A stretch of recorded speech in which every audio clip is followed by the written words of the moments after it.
அதாவது எல்லா நிகழ்ச்சியிலும் நம்ம ஆரம்பிக்கிற போது என்ன சொல்லுவோம் அப்படின்னா திருப்பி இந்த நிகழ்ச்சி நடக்கணும்னு நினைப்பேன் இல்லைங்களா. ஆனால் நான் வந்து என்ன நினைக்கிறேன் அப்படின்னா இந்த மாதிரி நிகழ்ச்சி நடக்கக்கூடாது. எப்போவுமே நம்ம தமிழ் திரையுலகத்தில் இந்த மாதிரி ஒரு நிகழ்ச்சி இனிமேல் நடக்கக்கூடாது.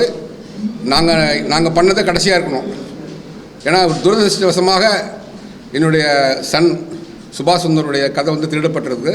அதுக்கு ஆதாரங்கள்லாம் இருக்குது. அதுக்காக நம்ம எல்லோரும் கூடியிருக்கிறோம். உண்மையிலேயே திருப்பி அதை நான் என்ன சொல்கிறேன் அப்படின்னா இந்த மாதிரி நிகழ்ச்சிகள் இனிமேல் நடக்கவே கூடாது நம்ம தமிழ் திரையுலகத்தில். அதான் என்னுடைய ஆசை. சரிங்களா? Okay, thank you.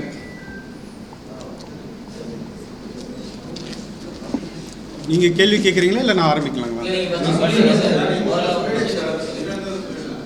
சரி. ஸோ என்னை பற்றி நான் முதல்ல சொல்லிக்கிறேன். நான் இப்போ வந்து இசையமைப்பாளராக இருக்கிறேன். கிட்டத்தட்ட ஒரு 300 பாடல்கள் இது வரைக்கும் ரிலீஸ் பண்ணியிருக்கிறேன். இண்டி ஆர்டிஸ்ட்டாக ஸ்பாட்டிஃபை, அமேசான்லலாம் என்னோடய பேர் தேடினீங்கன்னா இருக்கும். ஸோ 2 வருஷமாக இசையில் தான் ரொம்ப ஃபோக்கஸ்டாக இருக்கிறேன். ஸோ அதுக்கு முன்னாடி பார்த்திங்கன்னா 2018 கதை சார்ந்த ஆர்வம் இருந்துச்சு. கதைகள் எழுத ஆரம்பித்தேன். எனக்கு எப்படி அந்த ஆர்வம் வந்ததுன்னா, அப்பா திரைத்துறையில் ஒரு 30 வருஷமாக இருக்கார். ஸோ வீட்டில் அவர் கதைகள் பற்றி பேசுவார். அவரோட லட்சியத்தை பற்றி பேசிகிட்டு இருப்பார். அதில் இன்ஸ்பயர் ஆனதுனால தான் நான் வந்து சரி நம்ம சினிமாவில் போகணும் கதைகள் ரெடி பண்ணணும்னு சொல்லிட்டு. அதே டைமில் நான் நல்லா படித்ததுனால ஒரு வேலை கிடச்சிது. ஸோ இதை வந்துட்டு நம்ம கதை ரெடி பண்ணி கொடுத்தோன்னா நமக்கு ஒரு வாய்ப்பு கிடைக்கும். ஸோ ஃபுல் டைம் வந்து என்னால் குடும்பம் இருக்கிறனால என்னோடய அப்பா பெற்றோர்களையும் நான் பார்த்துக்கணும், என்னோடய குடும்பத்தையும் நான் பார்த்துக்கணுன்றப்போ ஃபுல் டைமாக என்னால் பண்ண முடியல. ஸோ கதைகளை நம்ம ரெடி பண்ணோன்னா நமக்கு எந்த தடையும் இல்லை. கதைகளை கொடுத்தா நமக்கு உரிய அங்கீகாரம் கிடைக்கும் அப்படின்ற ஒரு நோக்கத்தில் வந்து நான் கதைகளை ரெடி பண்ண ஆரம்பித்தேன். ஸோ இது என்னோட 2வது கதை. டிமானிட்டேஷன் நடந்த பிறகு தான் வந்து இந்த கதையை வந்து கன்சீவ் பண்ண ஆரம்பித்தேன். ஸோ ஒரு சிலர் எடுக்கிற முடிவுகள் வந்துட்டு இவ்வளோ கோடி மக்களோட வாழ்வாதாரத்தை, தினசரி வாழ்க்கையை பாதிக்குது அப்படின்னு சொல்லி டீப்பாக பார்க்கும்போது லாபியிஸ்ட்லாம் எப்படி ஒர்க் பண்ணுறாங்கன்னு சொல்லிட்டு ரிசர்ச் பண்ணேன். அப்போ தான் வந்து நமக்கு எல்லாருக்கும் தெரிஞ்ச ஒரு பெரிய லாபியிஸ்ட் இருக்கார், இன்னமும் இருக்கார். ஸோ பேர் சொல்ல விரும்பல. அவர் நினச்சாருன்னா நாட்டோட பிரதம மந்திரியே கேள்வி கேட்கலாம். ஆனால் அவங்க கட்சியில் இருக்கிறவங்க யாருமே வந்து அவரை பற்றி விமர்சிக்க மாட்டாங்க, எதுவும் நடவடிக்கை எடுக்க மாட்டாங்க. ஸோ அந்த மாதிரி ஒரு லாபியிஸ்ட்டை வச்சு ஒரு இன்ஸ்பிரேஷன் வச்சு தான் சரி இவர் வந்துட்டு சர்வாதிகாரி நாட்டோட சர்வாதிகாரியாக ஆகணும்னு விரும்பினா என்ன மாதிரி நடக்கும், என்ன மாதிரி சிச்சுவேஷன் நடக்கும்.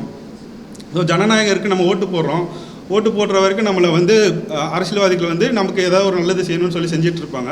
பட் இந்த மாதிரி லாபியிஸ்ட்டுமே வந்து ஒரு கட்டத்தில் வந்து இவங்களுக்கெல்லாம் எல்லாமே செஞ்சுட்டே இருக்கணுமா அப்படின்னு ஒரு டவுட் கேள்விக்கு வந்து சர்வாதிகாரத்தை நோக்கி போனால் என்ன ஆகும் அப்படின்ற ஒரு கதையமைப்பில் பிளாட் பேஸ் பண்ணி தான் என்னோடய கதையை நான் கட்டமைக்கிறேன். அதுக்கப்புறம் அதுலேருந்து நம்ம ஹீரோ கண்டிப்பாக ஒரு ஆன்டகனிஸ்ட் இருந்ததுன்னா ஒரு ப்ரொட்டகனிஸ்ட் இருக்கணும், அவங்கள எதிர்த்து நிற்கணும். அப்படின்றப்ப தான் நான் அடுத்து ஹீரோ உள்ளே கொண்டு வரும்போது ஹீரோக்கும் வில்லனுக்கும் என்ன கனெக்ஷனு, ஒரு பர்சனல் வெஞ்சன்ஸு இருக்கணும். ஆப்வியஸாக ஹீரோ வந்துட்டு ஸ்பெஷல் வெஞ்சன்ஸ் இருக்கும்போது அவர் அப்போஸ் பண்ணுறாருன்னா அது எமோஷனலாக ஆடியன்ஸுக்கு கனெக்ட் ஆகும். ஸோ அந்த போர்ஷனையும் உள்ளே கொண்டு வரேன். அப்போ அவங்க அம்மா பாதிக்கப்படுறாங்க. அப்போ அவங்க அம்மா என்ன பாதிக்கப்படுறாங்கன்னா வில்லனால் பாதிக்கப்படுறாங்க. அவர் வந்து விபச்சாரின்னு சொல்லிட்டு இந்த படத்துலையுமே சொல்லியிருக்காங்க. சக்தி தருமலையும் அதுமாதிரி போர்ட்ரேட் பண்ணி அவங்க இறப்புக்கு காரணமாக இருக்கிறாங்க. என் கதையில் அந்த போர்ஷன் இருக்குது. நான் கொடுத்து அவங்கக்கிட்ட இந்த பேட்டிக்கு முன்னாடி உங்களுக்கு அந்த டாக்குமெண்ட்ஸ்லாம் கொடுத்துருக்கேன்ல, அதில் வந்து அந்த எக்ஸ்ட்ராக்ட்ஸ்லாம் எடுத்திருக்கேன். என்னோடய கதையும் அவங்க சக்தி திருமணில் வந்த கதையும் எந்தெந்த போர்ஷன்லாம் மேட்ச் ஆகிருக்குன்றது தான் உங்களுக்கு அந்த டாக்குமெண்ட்டாக கொடுத்துருக்கேன். அதை படித்து பார்த்தீங்கன்னா தெரியும். ஸோ இப்படி போகுது கதை, இப்படி போகுது. அவங்க அம்மா கேரக்டர் வருது. இப்போ வில்லன் வந்து ஹீரோ வந்து அவர் கூடவே ட்ராவல் பண்ணுறான். அதுக்கடுத்து வந்துட்டு எதிர்க்க ஆரம்பிக்கிறான். ஒரு கட்டத்தில் வந்து உண்மையை தெரிஞ்சு எதிர்க்க ஆரம்பிக்கும் போது பிட்காயின் யூஸ் பண்ணி எதிர்க்கிறான். ஸோ பிட்காயின் பார்த்தீங்கன்னா நம்ம தமிழ் சினிமாவில் இது வரைக்கும் யாருமே பேசலை. நான் இதை சொல்லும் போது, இந்த கதையெல்லாம் சொல்லும் போது எல்லாருமே வந்துட்டு இதுக்கு பிட்காயின் பற்றி பெரிய அறிமுகம் வந்து நம்ம மக்களுக்கு இல்லை, அதனால் அது பேசுகிறதுக்கு கஷ்டமாக இருக்கும்லாம் எனக்கு விமர்சனம் வந்துச்சு. பட் அதை வந்து ஃபஸ்ட்டு டைம் வந்துட்டு பிட்காயின் வந்து ஒரு சர்ப்ரைசிங் ஃபேக்டராக அந்த ஒரு எலிமெண்ட்டாக எடுத்துகிட்டு வந்துட்டு காட்டிட்டு அதை யூஸ் பண்ணிவிட்டு அட்டாக் பண்ணுற மாதிரி ஸ்க்ரீன் ப்ளே பண்ணியிருக்காங்க. அதுவுமே வந்து இந்த படத்தில் பார்த்தீங்கன்னா இருக்குது. அதோட காட்சி அமைப்பு நான் உங்களுக்கு விளக்கியிருக்கிறேன் அந்த பேப்பரில். ஸோ அதுக்கடுத்து அவர் சர்வாதிகாரி ஆகிறத வந்து தடுக்கிறார். அவர் சர்வாதிகாரினா சாதாரண ஆள் கிடையாது. அவர் வந்து நிதியமைச்சர் முதற்கொண்டு அவருக்கு வந்து தொடர்பு இருக்குது. என்னோடய கதையில் வந்து பிரதம மந்திரிக்கே அவர் வந்து தொடர்பு வச்சுருப்பார். பிரதம மந்திரியே அவர் கண்ட்ரோலில் வச்சுருப்பார். ஸோ இங்கே நிதி அமைச்சர்னு சொல்லி வச்சுருக்கிறாங்க. ஸோ எம்பி எம்எல்ஏஸ் கண்ட்ரோலில் வச்சுருக்கிற மாதிரி. ஸோ இந்த மாதிரி கேரக்டர்ஸு, அந்த கதை போகிற போக்கு, கடைசி ஹீரோ அந்த சர்வாதிகாரத்துலேருந்து நிப்பாட்டுறாரு. அதுக்கடுத்து என்ன ஆகுதுன்னா செகண்ட் பார்ட்டுக்கு லீடு கொடுக்குறாங்க. அதே மாதிரி என் கதையிலையும் செகண்ட் பார்ட்டுக்கு லீடு போகுது. ஸோ இதுதான் என்னோட கூற்றாக இருந்தது. இதை நான் படத்தை பார்த்து நான் தேட்டரில் வரும்போது அந்த படத்தை பார்க்க முடியல. என்னால் வந்துட்டு வேறு என்னோடய பாடல்களில் நான் ரொம்ப மூழ்கிட்டனால நான் அதுக்கு சம்மந்தமாக ஒர்க் பண்ணிகிட்டு இருந்தனால நான் படத்தை பார்க்கல. நண்பர் ஒருவர் சொன்னார், உன்னோட கதை மாதிரியே இருக்குன்னு சொல்லி சொன்னார், திரைத்துறை சார்ந்த நண்பர் ஒருவர். ஆனால் நான் பெருசாக பொருட்படுத்தலை. ஏற்கனவே 2ஆம் உலகம் வந்து இந்த மாதிரி ஒரு பெரிய லெவலில் ஒரு கதை பண்ணியிருந்தாங்க. அதுக்கப்புறம் படம் பார்த்தோன்னே அது நம்ம கதையில் தெரிஞ்சிச்சு, நான் விட்டுட்டேன். சரின்னு சொல்லிட்டு வெயிட் பண்ணி நம்ம என்னோடய வேலையை தொடர்ந்து பார்த்துட்டு ஓடிடியில் வரும்போது தான் நான் தெளிவாக உட்காந்து பார்க்கும்போது அந்த கதை நகர்வுகள், முக்கியமாக அந்த வில்லன் கேரக்டர் வந்து நான் மாதவனை யோசித்து வச்சுருந்தேன். மாதவன் சொல்லி பேர் போட்டு தான் எழுதிய வச்சுருப்பேன். ஸோ மாதவன் வந்து அந்த பாடி லாங்குவேஜ் ஈஸியாக வரும். அந்த ஒரு ஹை லெவல் ஒரு பெரிய ஆள் பேசுனா எப்படி இருக்கும் அந்த கேரக்டர் வருன்றதுனால மாதவன்றதை வச்சு தான் நான் எழுதினேன். முக்கியமாக அந்த வில்லன் கேரக்டர் வந்துட்டு இந்த கதையிலையும் வந்து நான் பெருசாக பேசப்படுது. ஸோ இதை வந்து நான் எப்போ ட்ரீம் வாரியர்ஸுக்கு அனுப்புகிறேன்னு பார்த்தீங்கன்னா 2012 ஜூலையில் அனுப்புகிறேன் இந்த கதையை. சினாப்சிஸ் அடிச்சுட்டு கூட வந்து 2 பக்கம் கதை, இதில் இந்த மாதிரி முக்கியமான எலிமெண்ட்ஸ் எல்லாத்தையும் சேர்த்துட்டு ட்ரீம் வாரியர்ஸ் அனுப்பிச்சி விட்றேன். அதுக்கப்புறம் அவங்ககிட்ட இருந்து ரிப்ளே வருது, இதை வந்து நாங்கள் படமாக்க விரும்பலன்னு சொல்லிட்டு ரிப்ளே வருது. அதன் தொடர்ச்சியாக வந்துட்டு அடுத்த கதை வந்து செக்ஸ் டீச்சர்ன்ற ஒரு கதை, செக்ஸ் எஜுகேஷன் பேஸ் பண்ணி ஒரு கதை, அதை அனுப்பி விட்றேன். அது அவங்களுக்கு பிடிச்சிருக்கு. அவங்களுக்கு பிடிச்சிட்டு என்கிட்ட கால் பண்ணி பேசுகிறாங்க. பேசி அது ஒரு 140 ஸ்கிரிப்ட் எழுதிட்டு வாங்க, 140 பக்கம் ஸ்கிரிப்ட் எழுதிட்டு வாங்க, டயலாக் சீன்ஸோட எழுதிட்டு வாங்கன்னு சொல்லிட்டு அது சம்மந்தமான கம்யூனிகேஷன் எக்ஸ்சேஞ்சும் நாங்கள் உங்கள்கிட்ட கொடுத்த டாக்குமெண்ட்டில் இருக்குது, இமெயிலில் இருக்குது. ஸோ அங்கே போய்ட்டு நான் ஒருத்தர் மீட் பண்ணுறப்ப இந்த கதையையும் எடுத்துகிட்டு போயிட்டு திருப்பியும் விளக்குறேன். இந்த மாதிரி வந்துட்டு இதை நல்லா பண்ணி வச்சுருக்கேன் பாருங்கள், இது நான் காப்பிரைட்ஸும் வாங்கி வச்சுருக்கிறேன்னு சொல்லிவிட்டு அந்த கதையும் இந்த கதையும் வந்துட்டு நேரடியாக ஆஃபீஸில் போய்ட்டு விளக்கிட்டு பேப்பர் வந்து பிரிண்ட் எடுத்துகிட்டு வர சொன்னாங்க. ஸோ நம்ம இமெயில் அனுப்பிச்சது போக பிரிண்ட்டும் எடுத்துகிட்டு போயிட்டு நேரடியாக போயிட்டு அவங்கக்கிட்ட விளக்கிட்டு வந்திருக்கேன். அதுக்கப்புறம் தொடர்ச்சி அதை ஃபாலோ பண்ணிகிட்டே இருக்கிறேன். அதோட ரெஸ்பான்ஸ் பார்த்திங்கன்னா 2022 ஜூலையில் ஆரம்பித்தது 2023 மார்ச் போல் வந்துட்டு நமக்கு இல்லை இந்த கதை எங்களுக்கு ஓப்பானதாக இல்லை, நாங்கள் பண்ண விரும்பலை அப்படின்னு சொல்லிட்டாங்க இந்த 2 கதையுமே. அதுக்கப்புறம் இப்போ நம்ம படம் பார்த்த உடனே அது தொடர்பான நான் ஃபேஸ்புக்கில் போடுறேன், அது வைரல் ஆகுது, நிறைய பேர் ஷேர் பண்ணுறாங்க, திரைத்துறை சார்ந்தவர்கள் வந்து கேள்வி கேட்குறாங்க, இது பண்ணுறாங்க. ஒரு ப்ரெஷர் பில்ட் ஆகிறப்போ நமக்கு வந்துட்டு அறிக்கை வருது, இயக்குனர்கிட்டேருந்து ஒரு அறிக்கை வருது. நான் இது 2014 யோசிச்சேன்னு சொல்லிட்டு ஒரு அறிக்கை வருது. அந்த அறிக்கையில் பார்த்திங்கன்னா வெறும் வந்துட்டு ஒரு இமெயில் மட்டும்தான் இருக்குது. ஒரு இமெயிலில் வந்துட்டு அவர் வந்து யாருக்கும் அனுப்பிச்சிருக்காரு. அதில் வந்து வெறும் அந்த கிட்டோட கேரக்டர் மட்டும் டிஃபைன் பண்ணி கிட்டுவை வந்துட்டு போலீஸ்காரங்க அரெஸ்ட் பண்ணிட்டாங்க. அங்கேருந்து வெளியில் போகிறாரு. லாபியிஸ்ட்டு வந்து லாபியிஸ்ட்டு அவங்களை அட்டாக் பண்ண வராங்க அப்படின்ற அதோட சின்ன போர்ஷனை அதை வந்து ஆதாரமாக வெளியிட்டிருக்காரு. என்னோட கேள்வி என்னென்னா, நான் வந்து ஒரு ரொம்ப சாதாரணமான ஆள், நான் படம் கதை ரெடி பண்ணியிருக்கிறேன், நான் ரெஜிஸ்டர் பண்ணியிருக்கிறேன், என்கிட்ட டாக்குமெண்ட் இருக்குது, நான் ப்ரூஃப் இருக்குதுன்னு நான் சொல்கிறேன். இந்த மாதிரி ஒரு ப்ரூஃப் வந்து உங்ககிட்ட இல்லையா, இருந்ததுன்னா நீங்கள் காட்டலாம், சரிங்களா? அதுக்கப்புறம் என்ன ஆகுதுன்னா, அவரோட நண்பர் ஒருத்தர் வந்துட்டு ட்ரீம் வாரியர்ஸ் கதைக்குழுவில் வேலை பார்த்த ஒருவர் கார்த்திக் கிருஷ்ணபத்தின்னு சொல்லிட்டு அவர் வந்து ரிவ்யூவராகவும் இருக்கார். அவர் வந்து என்ன சொல்கிறாருன்னா, நான் இந்த கதையை வந்து 2021 வந்து இயக்குனர் சொல்லி நான் கேட்டேன், எனக்கு தெரியும், அதனால் இது பேஸ்லெஸ் அலிகேஷன் சொல்கிறாரு. கீழே வந்துட்டு ஒருத்தர் கமெண்ட் போடுறாரு, 2021 அப்போ நீங்கள் அப்போயே அந்த கதை கேட்டிருந்தீங்கன்னா 2வது பாகத்தை வந்து நீங்கள் சரி பண்ணியிருக்கலாமே, 2வது பாகம் வந்து முதல் பாகத்தோட ஒத்து போகலையே அப்படின்னு சொல்லும்போது அவர் என்ன சொல்கிறாருன்னா, நான் கேட்ட கதையதுக்கப்புறம் இது நிறைய சேஞ்சஸ் நடந்திருக்குன்னு சொல்லிட்டு அவர் ட்விட்டில் வந்து போட்டிருக்காரு. அதுக்கும் காப்பி இருக்குது, நான் அதை ஸ்க்ரீன்ஷாட் எடுத்து வச்சுருக்கேன். ஸோ அது குறித்து நம்ம கேள்வி கேட்குறப்போ அப்போது 2021 உங்ககிட்ட சொன்ன கதையில் மாறுதல் ஏற்பட்டதுன்னு நீங்களே சொல்கிறீங்க. அப்புறம் 2021 முன்னாடி எனக்கு கதை தெரியுதுன்னு சொன்னால் அது எந்த விதமான ஆதாரம்? ஸோ எனக்கு கதையை கொடுத்த பிறகு உங்கள் கதையும் என் கதையும் மெர்ச் பண்ணி நான் ஒரு பேன் இண்டியா லெவலில் யோசிச்சு வச்சுருந்த கதை, அதை வந்துட்டு நீங்கள் தமிழ்நாடு பாலிடிக்ஸையும் அதையும் மிக்ஸ் பண்ணிவிட்டு நீங்கள் வந்துட்டு செகண்ட் ஆஃப் இது எடுத்துகிட்டு நீங்கள் படம் பார்த்தீங்கன்னாலும் தெரியும். ஃபர்ஸ்ட் ஆஃப் ஒரு ஏரியாவில் போயிட்டுருக்கோம், ட்ராவல் ஆகிட்டுருக்கோம். அதுக்கப்புறம் செகண்ட் ஆஃப் பார்த்தீங்கன்னா சட்டனி ஷிஃப்ட் ஆகி சென்ட்ரல் கவர்மெண்ட்டு போயிடும், சர்வாதிகாரம் அதுன்னு சொல்லி போயிடும். ஸோ இதுதான் என்னோடய கேள்வி. அப்போது இந்த படத்துக்கு வந்து தேங்க்ஸ் கார்டும் போடுறாங்க. யாருக்கு? ட்ரீம் வாரியர்ஸுக்கு வந்து சக்தி திருமகளில் வந்து தேங்க்ஸ் கார்டு போடுறாங்க படம் ஓப்பனிங்லேயே. ஸோ அப்போ எல்லா படத்துக்கும் வந்து தேங்க்ஸ் கார்டு வந்து நீங்கள் கொடுக்குறீங்களா, உங்கள் முதல் படம் பண்ணிட்டாங்கன்றதுக்காக. அப்புறம் அவரோட பேட்டியை பார்த்தோன்னா நமக்கு தெரிய வருது, அவர் ஆல்ரெடி ட்ரீம் வாரியர்ஸுக்கு தான் இந்த படத்தை பண்ணுறதுக்கு கமிட் ஆகிருக்காரு. ஒரு 3 வருஷம் 2 வருஷம் அங்கே டிஸ்கஷன் போயிட்டு இருந்திருக்கு. போயிட்டு இருந்த பிறகு அவங்களால வந்து பெரிய பட்ஜெட்டை என்ன காரணம் தெரியல, அவங்க வந்து சரி நீங்கள் வெளியில் பாருங்கன்னு சொல்லி சொன்னனால இதை வந்து அவரே டேரக்டரே வந்து ஒரு பேட்டியில் சொன்னது. ஸோ ட்ரீம் வாரியர்ஸ் ஓகே சொல்லிட்ட பிறகு அதை எடுத்துகிட்டு போய் விஜய் ஆண்டனிக்கு கொடுத்து விஜய் ஆண்டனி வச்சு இந்த படம் பண்ணுறாங்க. ஸோ இப்போ இதில் என்ன கேள்வி வருதுன்னா, நீங்கள் எங்ககிட்டேருந்து கதை வாங்குறீங்க, என்கிட்ட இருந்து மட்டும் இல்லை தமிழ்நாடு ஃபுல்லாக இருந்து கதை கலெக்ட் பண்ணிக்கிட்டே இருக்கிறீங்க. எவ்வளோ 1000 கதைகள் உங்ககிட்ட வந்ததுன்னு தெரியல. அவங்களே வந்து உங்கள் டேரக்டர்ஸ் கூடயும் டிஸ்கஷனுக்கு உட்கார வைக்கிறீங்க. கரெக்டுங்களா? இது கான்ஃப்ளிக்ட் ஆஃப் இன்ட்ரெஸ்ட்டு. ஸோ உங்ககிட்ட இருந்து மற்றவங்ககிட்ட இருந்து கதை வாங்குறான்னா அவங்க வந்து உங்களோட நிறுவனத்துக்கோ இல்லை வெளி நிறுவனத்துக்கோ படம் பண்ணும்போது அவங்க வந்து அந்த கலந்துரையாடலாம் இருக்கக்கூடாது. அவங்க எங்ககிட்ட இருந்து நாங்கள் அனுப்பிச்ச கதையை படித்தவங்க வந்து கதை விவாதத்தில் உட்காந்தா ஆப்வியஸாக அதை வந்து அவங்கக்கிட்ட போவோம். அதை எடுக்க வேண்டிய அந்த கதை இந்த மாதிரி சீன் பண்ணு, இதை பண்ணு, அதை பண்ணுன்னு சொல்லும் போது ஆப்வியஸாக நம்மளோட கதையும் அவங்களோட கதையும் சேர்ந்து ரிலீஸ் ஆகிறது வாய்ப்பு இருக்குது. ஸோ இந்த இதெல்லாம் என்ன கண்ட்ரோல் வச்சுருக்கிறீங்க உங்கள் சிஸ்டமில்? ஸோ முன்னாடி எப்படி இருந்ததுன்னா, திரைத்துறையில் ஒரு 20 வருஷத்துக்கு முன்னாடி எப்படி இருந்ததுன்னா, நம்ம ஒரு கதையை கொண்டு போய் சொல்லுவோம், அது அவங்களுக்கு பிடிக்கும். ஸோ அந்த பிளாட்டு தான் நம்மளுக்கு ஈர்க்கிறது. எப்படி இது வித்தியாசப்படுது, மற்ற கதைகளை விட இது எப்படி வித்தியாசப்படுதுன்றது தான் நம்ம ஒருத்தர்கிட்ட தயாரிப்பாளர்கிட்ட கதை சொல்லும் போது அவங்களை ஈர்க்குது. அதுக்கு அடுத்துலேருந்து கதையை டெவலப் பண்ண சொல்கிறாங்க. நமக்கு என்ன சோர்ஸ் தருவாங்க, நமக்கு போய் ஒரு கதை சொல்லுவோம், கதை சொன்ன உடனே கேரக்டர் சொல்லுவோம், சொன்ன உடனே ஒரு டீம் நமக்கு சப்போர்ட்டை கொடுப்பாங்க. நம்ம அவங்க கூட பேசி ஒரு கதையை ரெடி பண்ணுவோம். அது ஓகேன்ன உடனே இயக்குனர் ஆகிறதுக்கு நமக்கு வாய்ப்பு தருவாங்க. இல்லை உதவி இயக்குனர் ஆகிறதுக்கு வாய்ப்பு வந்துட்டு கதைக்கு நமக்கு கிரெடிட் கொடுப்பாங்க. சங்கர் சார் வந்து இன்ன வரைக்கும் கதை வாங்கி பண்ணிகிட்டு இருக்காரு. அதில் பெரிய கௌரவ குறைச்சலாக அவரும் பார்க்கல. வெற்றிமாறன் சார் பண்ணுறாரு, யாருமே அது கௌரவ குறைச்சலாக பார்க்கல. இயக்குனர்ன்றது வந்து தனி டேலண்ட்டு. ஸோ கதை அம்சம்ன்றது வந்து ஒரு தனி விஷயம். ஸோ இவங்க வந்துட்டு என்னென்ன ஒரு ஈகோ பிரச்சனையில் கதைக்கு கிரெடிட் கொடுக்கறதுக்கு யோசிக்கிறாங்க. ஸோ இந்த மாதிரியான விஷயங்கள்லாம் அவங்க செய்கிறது கிடையாது. ஒருத்தர் முன்னாடி போனான்னா ஒரு டீம் கொடுத்து நம்ம பவுண்டட் ஸ்கிரிப்ட் தான் கேட்குறாங்க.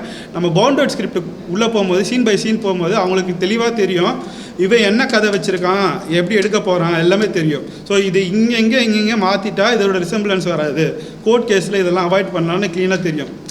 நம்ம அதுதான் இப்போ நான் கண்ணால் எடுத்துக்க ஆசையில் பார்த்தீங்கன்னா அவன் டான்ஸ் கற்றுக்க போவான். அவர் டான்ஸ் கற்றுக்க போவார், அது கேரக்டர் அவர் டான்ஸ் கற்றுக்க போவார். பாக்கியராஜ் சார் கதையில் வந்துட்டு பாட்டு ஹிந்தி கற்றுக்க போவாங்க. ஸோ இந்த மாதிரி சின்ன சின்ன சேஞ்சஸ் பண்ணிவிட்டு மேனிப்புலேட் பண்ணிவிட்டு நம்மளோட உழைப்பை வந்து எடுத்துக்கிட்டாங்கன்னா, நம்ம கிரெடிட் கொடுக்காமல் எடுத்துட்டாங்கன்னா அது என்ன ஆகுதுன்னா நமக்கு டிசப்பாயிண்ட் ஆகுது. நம்ம தொடர்ச்சி இதில் இயங்கணுமான்னு தோணுது. ஸோ ஒரு டிஎன்பிஎஸ்சி எக்ஸாம் எழுதுகிறோம், ஒரு நீட் எக்ஸாம் எழுதுகிறோம், கொஸ்டின் பேப்பர் அவுட் ஆகுது, அங்கே எதுவுமே கண்ட்ரோல் இல்லை. அப்போது தகுதி இல்லாதவங்களாம் போயிட்டு அங்கே போய் உட்காடுறாங்க. அப்படின்னா நம்ம பசங்க வந்து அதை நோக்கி அந்த துறையை நோக்கி போவாங்களா? போக முடியாது. அதே மாதிரி திரைத்துறையை நோக்கி போகிற நம்மளோட பசங்க, நம்மளோட குடும்பத்தினர் வந்து இருக்கிறாங்க, நிறைய பேர் இருக்கிறாங்க.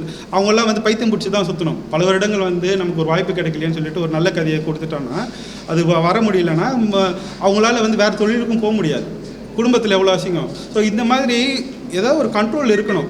திரைத்துறையில் வந்துட்டு ப்ரொடியூசராக இருக்கட்டும், யாராக இருக்கட்டும், இதில் இயங்குறவங்க யாராக இருக்கட்டும், ஒரு கண்ட்ரோலில் இருக்கணும். எல்லாருக்குமே ஆப்பர்ச்சுனிட்டிஸ் தர மாதிரி இருந்தால் தான், சூழல் இருந்தால் தான் நல்ல அவுட்புட் வந்து தொடர்ச்சியாக வந்து திரைத்துறையிலேருந்து வரும். ஸோ அதுதான் என்னோடய வேண்டுகோள். கிரெடிட் கொடுங்க. இப்போ நான் சொல்லியிருக்கிறேன், நான் ப்ரூஃப்ஸ் கொடுத்துருக்குறேன். இதுக்கு முன்னாடி யார் சொல்லியிருந்தாலும் அவங்க வந்து நிறைய அலிகேஷன்ஸ் வந்திருக்கு. யாருமே டாக்குமெண்ட்ஸ்லாம் கொடுத்து பார்த்து இல்லை. இப்போ நான் டாக்குமெண்ட் கொடுத்துருக்குறேன், ப்ரூஃப்ஸ் இருக்குது. அப்போ நீங்கள் திரைத்துறையில் இயங்குறீங்கன்னா நீங்கள் கண்டிப்பாக ரைட்டர் அசோசியேஷன் மெம்பராக இருப்பீங்க. என்ன ரிஜிஸ்டர் பண்ணியிருந்தீங்க, இந்த கதையை எப்போ ரிஜிஸ்டர் பண்ணீங்க, அதோட டாக்குமெண்ட்ஸ் கொடுத்தீங்கன்னா ஓகே. சில டைம் வந்து நம்ம சிந்திக்கிற மாதிரியே மற்றவங்களும் சிந்திக்கலாம். அந்த மாதிரி சிந்திச்சு தான் படம் எடுத்துருந்தீங்கன்னா அதுக்கு மேற்கொண்டு நான் பேச போகிறது. இது ஒரு நல்ல முன்னுதாரணமாக இருக்கட்டும்னு நான் நினைக்கிறேன். எல்லாருமே கோர்ட் கேஸ் போடு, கோர்ட்டில் போய் பதில் சொல்லிக்கோ, கேஸ் போடு, நான் பார்த்துக்கிறேன் அப்படின்னு சொல்லலாம். ஆனால் அரசியல்வாதிங்க கூட அது மாதிரி சொல்கிறது இல்லை. கரெக்டுங்களா? நம்ம அரசியல்வாதிகளை பெருசாக விமர்சிக்கிறோம். ஆனால் நீங்கள் முதலமைச்சராக இருக்கட்டும், பிரைம் மினிஸ்டராக இருக்கட்டும், நீங்கள் ஒரு விமர்சனம் வச்சாங்கன்னா, பொதுவெளியில் விமர்சனம் வச்சாங்கன்னா பதில் சொல்கிறாங்க. அவங்க சொல்கிறாங்க, இல்லை அவங்களோட ஸ்போக்ஸ் பர்சன் சொல்கிறாங்க. அப்போ அதுமாரி ஒருத்தர் வந்து கீழே இருந்து உங்களை நோக்கி விமர்சனம் வைக்கும்போது மேலே இருந்துட்டு நீங்கள் வந்துட்டு போய் கேஸ் போடு அப்படின்றது வந்து தீர்க்க அந்த தைரியத்தில் தானே நீங்கள் எடுக்கிறீங்க. நீங்களும் ஒரு முன்னுதாரணமாக இருங்க. நான் டாக்குமெண்ட்டு காட்டிட்டேன், நீங்களும் இதுதான்ப்பா டாக்குமெண்ட்டுன்னு சொல்லி காட்டிங்கன்னா நமக்கு கேஸ் க்ளோஸ் இல்லை. நான் பேஸ்லெஸ் அலிகேஷன் நீங்கள் சொல்ல முடியாது. ஏன்னா உங்கள் ப்ரொடியூசருக்கு தான் கொடுத்துருக்குறேன், அந்த ப்ரொடியூசருக்கு தான் கொடுத்துருக்கேன், அது இமெயில் அனுப்பிச்சிருக்கிறேன், அதோட டாக்குமெண்ட் இருக்குது, நீங்கள் கூப்பிட்டீங்க, ஆஃபீஸுக்கு வந்து பேசிட்டு போயிருக்கிறேன், இதெல்லாம் இருக்குது. வேறு யாருக்கோ கதையை கொடுத்துட்டு அவங்க வந்துட்டு நான் உங்களை நோக்கி கேள்வி கேட்டிருந்தேன்னா அது தப்பு. உங்களுக்கு கொடுத்ததுக்கான எவிடன்ஸ் இருக்குது, நான் காப்பிரைட்ஸ் வாங்கினதுக்கான எவிடன்ஸ் இருக்குது. உங்கள் தரப்புலேருந்து ஆதாரங்களை காட்டுங்க, உங்கள் தரப்புலேருந்து தெளிவான விஷயங்களை சொல்லுங்கள். நான் பேசுகிற அலிகேஷன்ஸ்க்குலாம் நான் பதில் சொல்ல விரும்பலைன்னா அது என்ன சொல்கிறதுன்னு எனக்கு தெரியல. சக்தி திருமகன் வந்துட்டு என்னோட கதை தான். ஆமாம். இல்லை, யார் வேணால் இப்போ சிந்திக்கலாங்க. சிந்திக்கிறது வந்து இப்போ நான் டிமாரியஸுக்கு இது வரைக்கும் என்கிட்டேருந்து எனக்கு எதுவுமே பதில் வரல. ஆஃபீஸ் இல்லை, இந்த அலிகேஷனுக்கு அப்புறம் நான் போய் பார்த்து பேசல. நான் கதை கொடுத்தப்ப போய் பேசினது.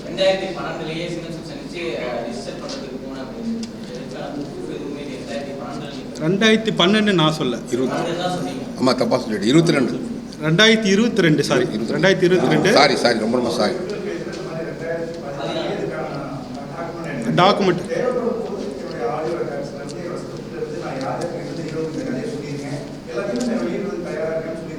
அதுதான், அது எப்போ தேவைப்படுன்றது தான் கேள்வி.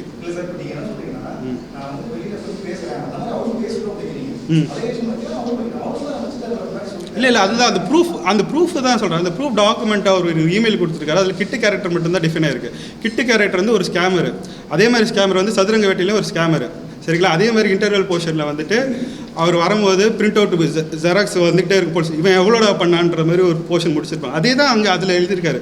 ஸோ அதுக்கும் சக்தி திருமகன் கதைக்கும் என்ன எங்கே லிங்க் ஆகுது? ஸோ சக்தி திருமகன் கதை வந்து இந்த டிக்டேட்டர் கேரக்டர்ஷிப் உள்ளே வரும்போது தான் முழுமையடையுது. அது எங்கே எப்போ டிஃபைன் பண்ணார், அதுக்கான ப்ரூஃப் எங்கன்னு தான் கேட்குறேன். நான் கொடுத்துருக்க டாக்குமெண்ட்டில் பார்த்தீங்கன்னா தெரியும், காப்பிரைட் சீல் போட்டு அந்தந்த இடத்துல வந்துட்டு என்னென்ன பேசியிருக்கிறாங்க, என்னென்ன டைலாக் இருக்குது, என்னென்ன போர்ஷன் இருக்குது நான் கொடுத்துருக்குறேன். இது மாதிரி ஒன்று கொடுக்குறதுல என்ன எப்போ தேவைப்படும்னா கோர்ட்டில் போய் கேஸ் போட்டால் தான் தேவைப்படுமா?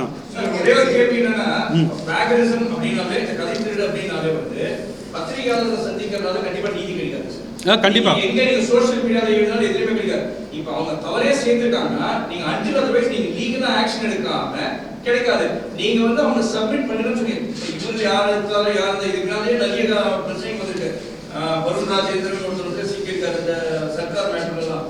நான் என்ன கேட்கறேன்னா, நீங்க அந்த மாதிரி இருக்குன்னா அவங்க உங்களுக்கு எப்படி ப்ரொடியூஸ் பண்ண, நீங்க ஒரு பப்ளிக் நோட்டீஸ் எல்லாம் கொடுத்து இல்ல லீகலா கோர்ட்ல போனாதான் அவங்க சப்மிட் பண்ண. இல்லைன்னா அவங்களுக்கு ஏன் நெசசிட்டி இருக்குது?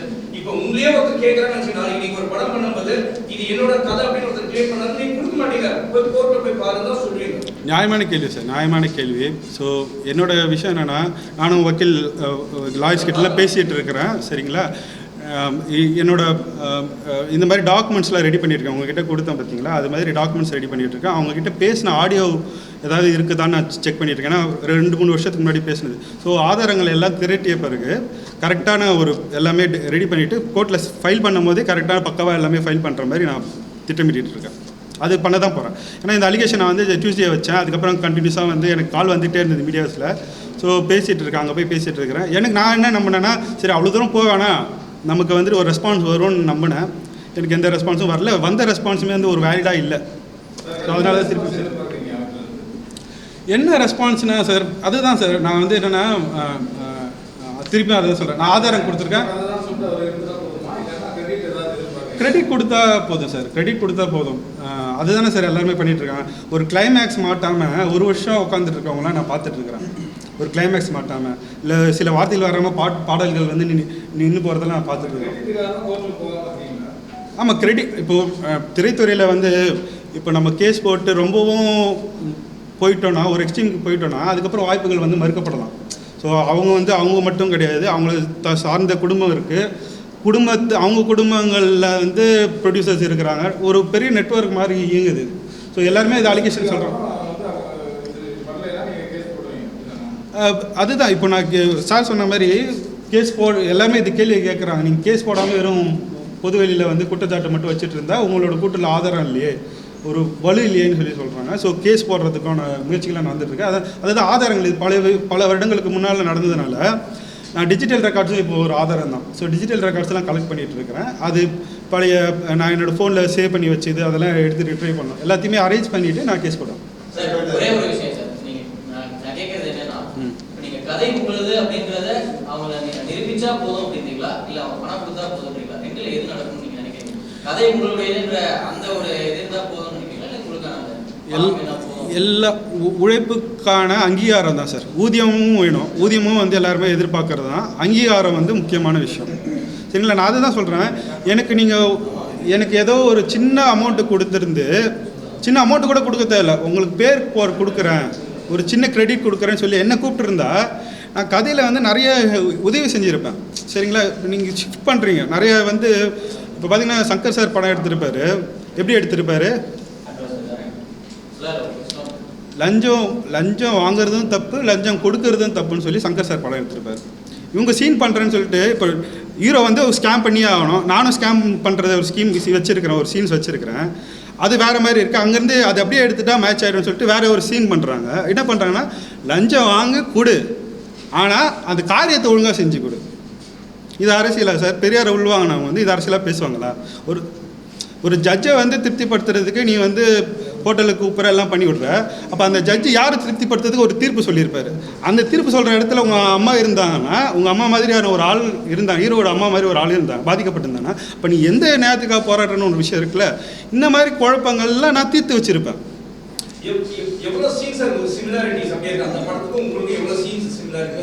பிளாட்டு கேரக்டர்ஸ் ஒரு எல்லாமே பிளாட் கேரக்டர்ஸ் சிமிலாரிட்டிஸ் இருக்குது. ஒரு 8 சீனு கிட்ட வந்து சிமிலாரிட்டிஸ் இருக்குது.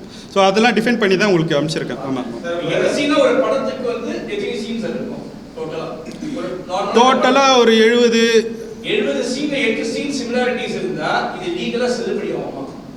அதுதான்.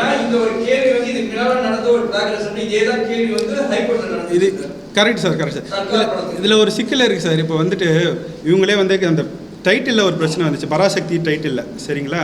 அப்போ பராசக்தின்ற மாதிரி நான் யோசிக்கிற மாதிரி இன்னொருத்தர் யோசிக்க முடியும். டைட்டில் வந்து ரொம்ப ஷார்ட்டான ஒரு விஷயம், அது எல்லாராலையும் யோசிக்க முடியும். ஆனால் யார் ரிஜிஸ்டர் பண்ணுறாங்களோ, யார் முதல்ல ரிஜிஸ்டர் பண்ணுறாங்களோ அவங்களுக்கு தான் அந்த உரிமையை போய் சேருது. ஸோ டைட்டிலே இந்த மாதிரி ஒரு விஷயம் இருக்குன்றப்ப பிளாட்டும் வந்து ஒரு முக்கியமான விஷயம். கஜினியில் வந்து அந்த கேரக்டர் ரொம்ப முக்கியமான விஷயம். அந்த கேரக்டரை வந்துட்டு நீ வேறு மாதிரி ப்ளே பண்ணிவிட்டு வேறு மாதிரி சீன்ஸ் எல்லாம் மாற்றி எடுத்துட்டா கூட அந்த கேரக்டர் ரொம்ப முக்கியமான விஷயம். ஒரு பிளாட் நான் சொல்கிறேன், அந்த பிளாட்டை வச்சு தான் வந்து நீங்கள் வந்து உங்களுக்கு பிடிக்குது, அது வித்தியாசமாக இருக்கிறனால தான் உங்களுக்கு பிடிக்குது. அப்போ அதுலேருந்து நம்ம சீன்ஸ் பண்ணுறது பெரிய விஷயம் இல்லை சார். சீன்ஸ் வந்து இப்போ சதுரங்கவேண்டியில் ஒரு ஸ்கேம் பண்ணுறான், இதில் ஒரு ஸ்கேம் பண்ணுறான், இந்த மாதிரி நிறைய வந்து சீன்ஸை மாற்றி பண்ணலாம். அதை பற்றி பிரச்சனை இல்லை. ஆனால் கதை ட்ராவல் ஆகிற ஒரு விஷயம் இருக்குல்ல, இந்த சர்வாதிகாரத்தை நோக்கி, இந்தியாவுக்கு சர்வாதிகாரத்தை நோக்கி போகிற ஒரு லாபியிஸ்ட்டு, அவங்கள தடுக்கிற ஹீரோ. இந்த நாட்டு வந்து எங்கே வந்தது, இந்தியா சினிமாவில் எங்கே வந்திருக்கு, அது என்னோட கதை. அந்த கதையை வந்து நீங்கள் எடுக்கிறீங்க, உங்களுக்கு தேவையான மாதிரி சில விஷயங்களை மாற்றி எடுக்கிறீங்க, அது சரியாக எடுக்கலை. அதையும் நான் சொல்ல வரேன். நீங்கள் என்னை கூப்பிட்டு எடுத்திருந்தா அதை நான் சரியாக எடுத்து கொடுத்துருப்பேன், இன்னும் நல்லா பேசப்பட்டிருக்கும் படம்.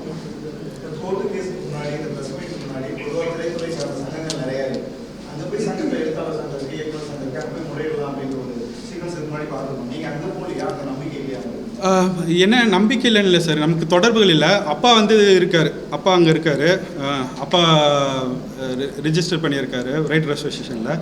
எனக்கு வந்து அங்கே மெம்பர்ஷிப் கிடையாது. நான் வந்துட்டு கவர்மெண்ட் ஆஃப் இந்தியாவில் நான் ரிஜிஸ்டர் பண்ணியிருக்கேன். ஒரு கான்ஃபிடென்ஸ் நான் ரிஜிஸ்டர் பண்ணி கரெக்டாக நீங்கள் பார்த்தீங்கன்னா இந்த டைரி நம்பர் பார்த்தீங்கன்னா தெரியும், டேட் இருக்கும். 22 ஜூலை மாதம் ரிஜிஸ்டருக்கு அனுப்பிச்சிட்டு 30 உங்களுக்கு கதை அனுப்புகிறேன். ஸோ நான் ரிஜிஸ்டர் பண்ணிட்டேன்னு எனக்கு ஒரு கான்ஃபிடென்ஸ் வந்தோன்னே நான் கதையை சர்க்குலேட் பண்ண ஆரம்பிக்கிறேன். ஸோ இது என்ன கேள்வி என்னென்னா, இப்போ கதை எல்லாமே வாங்கிட்டே இருக்கீங்க, ஒரு 1000 கதைகள் உள்ளே வாங்குறீங்க, அது எத்தனை பேருக்கு வாய்ப்பு கொடுத்தீங்க? அதுதான் சார், ஏன் கொடுத்தீங்க? நல்ல கேள்வி.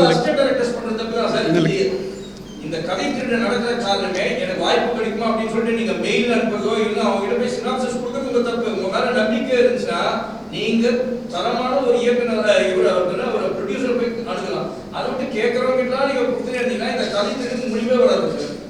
கண்டிப்பான நல்ல ஒரு கருத்து சார் நீங்கள் சொல்கிறது. அதுதான் நமக்கு வந்து நம்மக்கிட்டையும் ஒரு சோம்பல்தனம் இருக்குல்ல, இங்கே ஒரு கால் அங்கே ஒரு கால் வச்சு சில வேலைகள் செய்கிறது இருக்குல்ல, அது இருக்கக்கூடாது. நம்ம முழு முயற்சியாக இருக்கணும். முழு முயற்சியாக ஒரு நண்பகத்தன்மையாக இருக்கிற ஒரு ப்ரொடியூசர். இப்போ விஜயகாந்த் சார் பற்றிலாம் நம்ம பேசுகிறாங்க. இது வந்த பிறகு அவர் எந்த அளவுக்கு கேள்விப்பட்டுட்டு உடனே அடுத்து வாய்ப்பு தராருன்னு சொல்லிடலாம். ஸோ அந்த மாதிரி ஒரு ஆட்கள் இன்னமும் இருக்காங்க. ஸோ அந்த மாதிரி நபர்களை நம்ம போய் தொடர்பு கொள்ளணும், வாய்ப்புகளை கேட்டு பெறணும். ஸோ நம்ம பேசும்போது நமக்கு நம்பிக்கை வரும். அப்போ வந்துட்டு அவங்கக்கிட்ட நம்ம அடுத்த கட்ட நகர்கள் பண்ணலாம். நமக்கு ரொம்ப ஈஸியாக இருக்குது, எளிமையாக இருக்குன்னு சொல்லி இமெயில் அனுப்பிச்சிடுறோம்.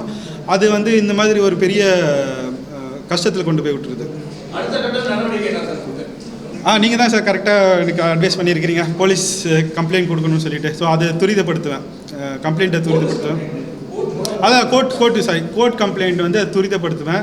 அது ஏன்னா அது அடுத்தடுத்த கேள்வியாக வந்துகிட்டே இருக்கும். வேணா வெளியில் மட்டும் பேசிகிட்டு இருக்கிறான், அடுத்து சட்ட ரீதியாக எந்த நடவடிக்கை எடுக்கலன்னு சொல்லிட்டு.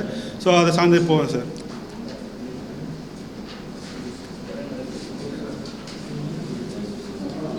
பெட்டிஷன் ஃபைல் பண்றதுக்கு முன்னாடி நீங்க அவங்கள்ட்ட பேசுறதுக்கு willing ஆ இருக்கீங்களா சார்? அவங்கள்ட்ட பேசி காம்ப்ரமைஸா போகலாம். தொடர்பு கொண்டா பண்ணலாம் சார். இப்போ நம்ம சக்தி திரும்ப இதே வந்து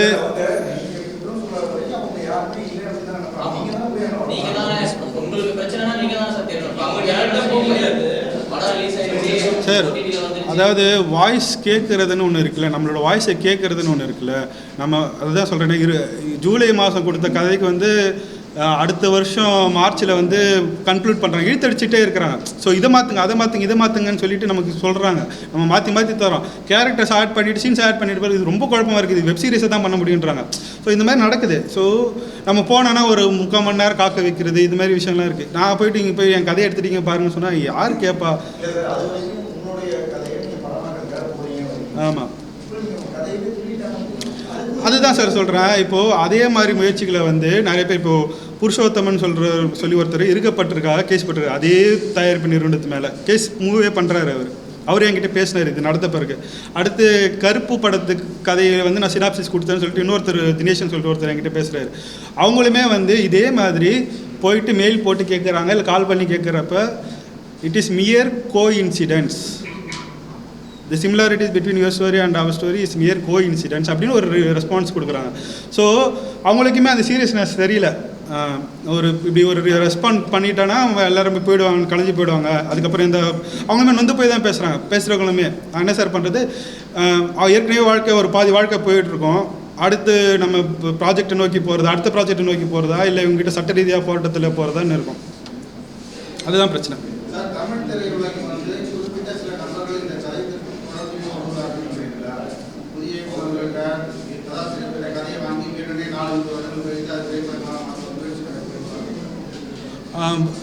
மொத்தமாக ஒரு துறை மேலே வந்து அவ்வளோ பெரிய அலிகேஷன்ஸ் வைக்க விரும்பலை. சில பேருன்னா நமக்கு தெரிஞ்ச ஒருத்தவங்க நம்ம பேசிகிட்டு இருக்கோம், ஒருத்தவங்களை பற்றி எல்லாருமே அது மாதிரி பண்ணுறாங்கன்னு எனக்கு தெரியல.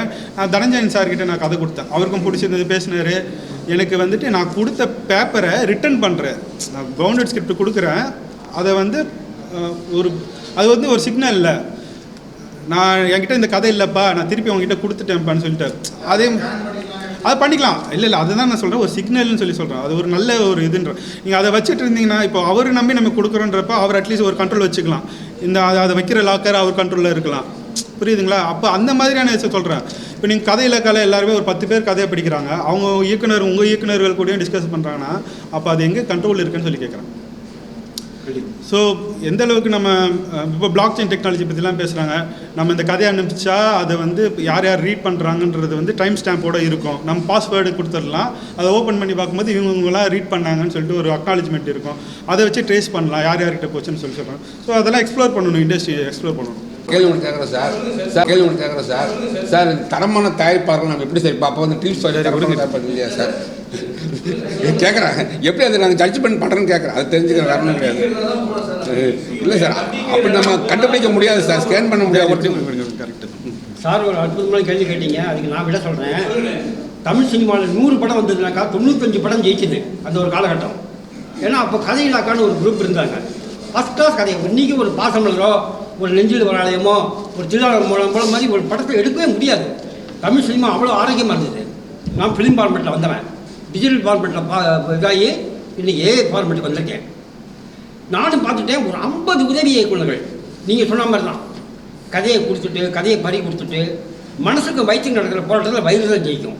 அவன் வறுமையில் இருக்கிறவன் அவன் எப்படி போய் அவங்ககிட்ட மோத முடியும்?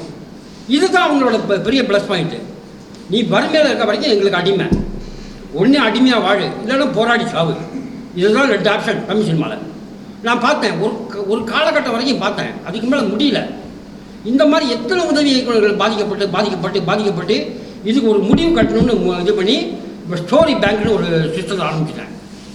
எல்லாரோட கதையும் அவங்களோட கதை சுருக்கமாக சொல்கிறேன். இந்த கதை திருட்டுங்கிறது தமிழ் சினிமாவில் எப்படி உருவாச்சுனாக்கா, பாக்கியராஜ் சார் ஏற்கனவே அவர் வாங்க சினிமா பற்றி பேசுகிற புக்கில் எழுதியிருக்காரு. கற்பகம்னு ஒரு படம், அதை அப்படியே தூக்கி வச்சு முந்தாணி முடிச்சுன்னு பண்ணார். அப்புறம் ஆண்டவன் கட்டளைன்னு ஒரு படம், அதை சுந்தரகாண்டம்னு பண்ணார். இன்று உத்தரவின்றி உள்ளேவான்னு ஒரு படத்தை இன்று போய் நாளை வா, திருநீலகண்டரத்துக்கு இன்று இது நம்ம ஆளு. அப்போ பாக்யராஜ் சார் என்ன விளக்கம் கொடுத்தாரு, இது ஒரு இன்ஸ்பிரேஷன், இது ஒரு நல்ல ஃபார்முலா. ஒரு கதையை உங்களுக்கு பிடிச்சிருந்தாக்கா அந்த கதையோட தீமை மட்டும் எடுத்துக்கிட்டு அதில் குறிப்பிட்ட 7 மாற்றம் பண்ணிட்டீங்கன்னா அது வேறு கதையாகிடும் அப்படின்னு ஒரு பேட்டி கொடுத்துருந்தாரு. இது அவர் பாக்யராஜ் சாருக்கு இதாகும். இந்த ஃபார்முலா பிடிச்சிக்கிட்டு என்ன பண்ணுறாங்க, நீ என்ன கதை கொடுத்தாலும் சரி அதில் 7 மாற்றம் பண்ணிட்டேன்னா அது வேறு கதை. அப்போ எங்களால் ஒன்றுமே பண்ண முடியல. பார்த்தேன், இதை ஒழிச்சு கட்டுறதுக்கு ஒரு ஸ்கிரிப்டை உருவாக்கணும், இந்த கதை திருட்டை ஒழிக்கிறதுக்குள்ளே ஒரு ஸ்கிரிப்டை உருவாக்கணும்னு நான் உருவாக்கிட்டேன். இப்போ நான் பண்ண போகிற படம் தினசரி 3 காட்சிகள் படம் பேர். இது ஒரு பேய் படம். இது வரைக்கும் எடுத்த பேய் படங்கள்லாம் மனிதர்கள் வந்து பேயை பற்றி படம் எடுத்துருக்காங்க. ஆனால் என்னோடய ஸ்கிரிப்டில் பேயெல்லாம் சேர்ந்து மனிதர்கள் பற்றி படம் எடுக்குது. ப்ரொடியூசர் பேய், டைரக்டரும் பேய், கேமராமேன் பேய், ஹீரோயினும் பேய். மெயின் கதை என்னன்னாக்கா 3 நண்பர்கள், ஒருத்தன் பத்திரிக்கை, ஒருத்தன் டிவி, ஒருத்தன் சினிமா.